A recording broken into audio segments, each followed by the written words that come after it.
Les grandes batailles, il faut vous imaginer les recommandations du collège des gynécologues français. Il y avait 60 personnes dans la salle et ils ont sorti les couteaux sous la table. Gynécologue obstétricien, je suis responsable du centre d'assistance médicale à la procréation de l'hôpital Cochin-Port-Royal. Mon centre principal d'intérêt, c'est la prise en charge de l'endométriose. Les organes touchés peuvent être différents et variés. Globalement, tous les organes de le petit bassin peuvent être touchés. Ça comporte les ovaires, ça comporte l'utérus, ça comporte l'intestin, mais également le diaphragme, qui est un muscle qui sépare l'abdomen du thorax. L'endométriose est une pathologie qui touche environ 10% des femmes en âge de procréer. On ne connaît pas exactement la prévalence de la maladie en population générale, mais c'est une estimation. C'est une pathologie qui est un véritable problème de santé publique à cause de ses symptômes très invalidants pour les femmes, douleurs pelviennes, parfois difficulté à concevoir, mais également une altération de la qualité de vie. Il y a probablement plusieurs mécanismes qui expliquent la douleur chez les femmes qui ont une endométriose. L'inflammation, les lésions dites ectopiques, ça veut dire en dehors de la cavité utérine, sont marquées par un processus inflammatoire important et ce processus inflammatoire peut expliquer les douleurs, mais également la présence des adhérences. Des adhérences, c'est des attaches entre les différents organes dans le ventre et tous les mois, ces adhérences peuvent être responsables de douleurs.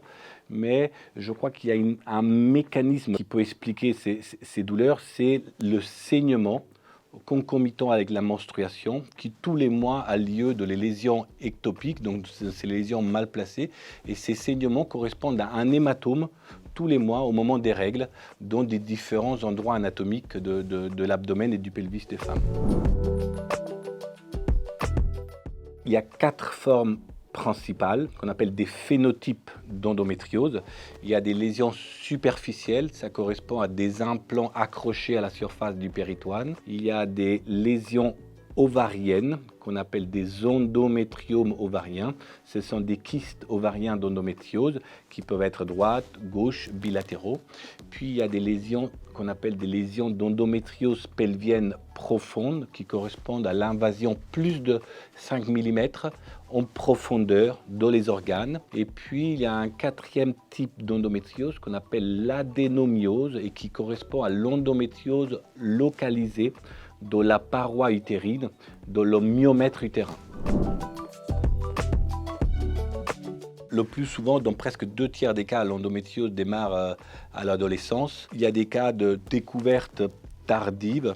En règle générale, on ne découvre pas l'endométriose après la ménopause, donc ça reste une pathologie de la femme en âge de procréer qui démarre dans 2/3 des cas à l'adolescence. C'est une pathologie qui est parfois découverte dans un contexte génétique, entre guillemets, avec un lien fort qu'on appelle les apparentés au premier degré, ça veut dire mère, sœur. Donc quand on a un contexte familial d'endométriose, oui, on a un risque accru d'avoir une endométriose, sans pour autant qu'on a identifié un gène précis de transmission de la maladie. La première étape dans le diagnostic de l'endométriose est l'interrogatoire. Il faut savoir écouter les symptômes des patientes. On retrouve souvent une symptomatologie douloureuse au moment des règles, ce qu'on appelle une dysménorrhée. On retrouve également des douleurs pendant les rapports sexuels, mais on peut retrouver également des douleurs, une orientation urinaire ou digestive, toujours rythmée par les règles, avec une aggravation au moment des règles. Et quand l'interrogatoire met en évidence une symptomatologie douloureuse, on a ce qu'on appelle une suspicion clinique d'endométriose. Et dans ces cas, il faut réaliser des examens complémentaires, échographie pelvienne et ou IRM pelvienne avec des praticiens qui connaissent bien la maladie afin d'éviter des faux négatifs, ça veut dire des examens normaux alors qu'il existe une endométriose sous-jacente. Une des grandes batailles, il faut vous imaginer les recommandations du collège des gynécologues français. Il y avait 60 personnes dans la salle et ils ont sorti les couteaux sous la table. L'évolutivité de la maladie est actuellement controversée au sein des différents experts de l'endométriose. On a l'impression, dans les données scientifiques, qu'il n'y a pas d'évolutivité de la maladie, dans le sens où on a une petite lésion aujourd'hui d'endométriose et cette lésion va devenir une grande lésion d'endométriose dans 10 ans.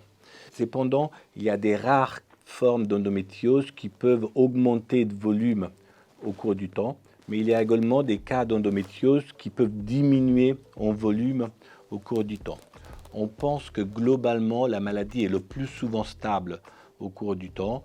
Néanmoins, le traitement médical hormonal qui bloque les règles, qui bloque la menstruation, permet le plus souvent de stabiliser la maladie et éviter tout risque théorique d'une éventuelle évolution.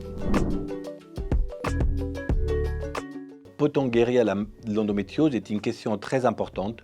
À l'heure actuelle, l'endométriose est vraiment associée au reflux menstruel et à la menstruation. Il y a 2 traitements principaux de l'endométriose, le traitement médical et le traitement chirurgical. Le traitement chirurgical a l'avantage de retirer les lésions mal placées. Néanmoins, quand l'utérus reste en place, l'endomètre potentiellement malade au départ reste en place. Il y a des risques de récidive importants. Donc même après une chirurgie, on peut avoir un retour des symptômes et un retour des lésions. Le traitement hormonal qui bloque les règles, qui bloque la menstruation, ne retire pas les lésions, mais bloque les symptômes.